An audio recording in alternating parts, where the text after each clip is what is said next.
சென்னை வில்லிவாக்கத்தில் 20 அடி பள்ளத்தில் மண் சரிந்து தொழிலாளி ஒருவர் உயிரிழந்திருக்கிறார். இது தொடர்பான மற்றொரு அண்மை செய்தியை பார்த்து வருகிறோம். வேலூரை சேர்ந்த சுரேஷ் என்பவர் சாலை விரிவாக்கத்திற்காக பள்ளம் தோண்டும் பணியில் ஈடுபட்ட போது இந்த விபத்தானது ஏற்பட்டிருக்கிறது.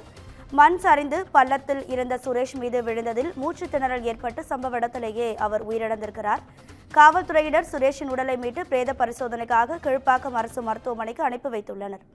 இது தொடர்பான அண்மை செய்தியை பார்த்து வருகிறோம். இது குறித்தான கூடுதல் தகவல்களை நமது செய்தியாளர் சுதாகர் வழங்கிட கேட்கலாம். சுதாகர் வணக்கம், உங்க விரிவான தகவல்களை பதிவு பண்ணுங்க. வணக்கம் ராதிகா. சென்னை வில்லிவாக்கம் அடுத்த தாத்தாங்குளம் பகுதியில் சாலை விரிவாக்கம் பணியானது நடைபெற்று வருகிறது. இந்த பணியில் பல்வேறு தொழிலாளர்கள் ஈடுபட்டு வருகின்றனர்.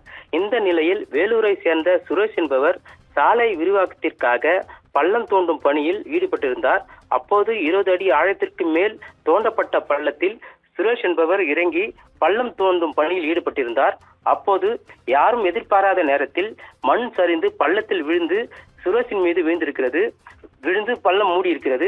இதில் பள்ளத்தில் மாட்டிக்கொண்ட சுரேஷ் மூச்சு திணறி சம்பவ இடத்திலேயே உயிரிழந்திருக்கிறார். உடனடியாக அருகில் இருந்தவர்கள் சரிந்த மண்ணை அகற்றி சுரேஷின் உடலை மீட்டு இருக்கிறார்கள். இதனை அடுத்து தகவல் அறிந்த சம்பவ இடத்துக்கு விரைந்து வந்த வில்லிவாக்கம் போலீசார் சுரேஷின் சடலத்தை மீட்டு பிரேத பரிசோதனைக்காக அரசு கீழ்ப்பாக்கம் மருத்துவமனைக்கு அனுப்பி வைத்திருக்கிறார்கள். இந்த சம்பவம் குறித்து வழக்கு பதிவு செய்த விசாரணை மேற்கொண்டு வரும் நிலையில் சாலை விரிவாக்கம் பணிக்காக பள்ளம் தோண்டிய இளைஞர் மண் சரிந்து உயிரிழந்த சம்பவம் அந்த பகுதியில் பெரும் சோகத்தை ஏற்படுத்தியிருக்கிறது. ராதிகா,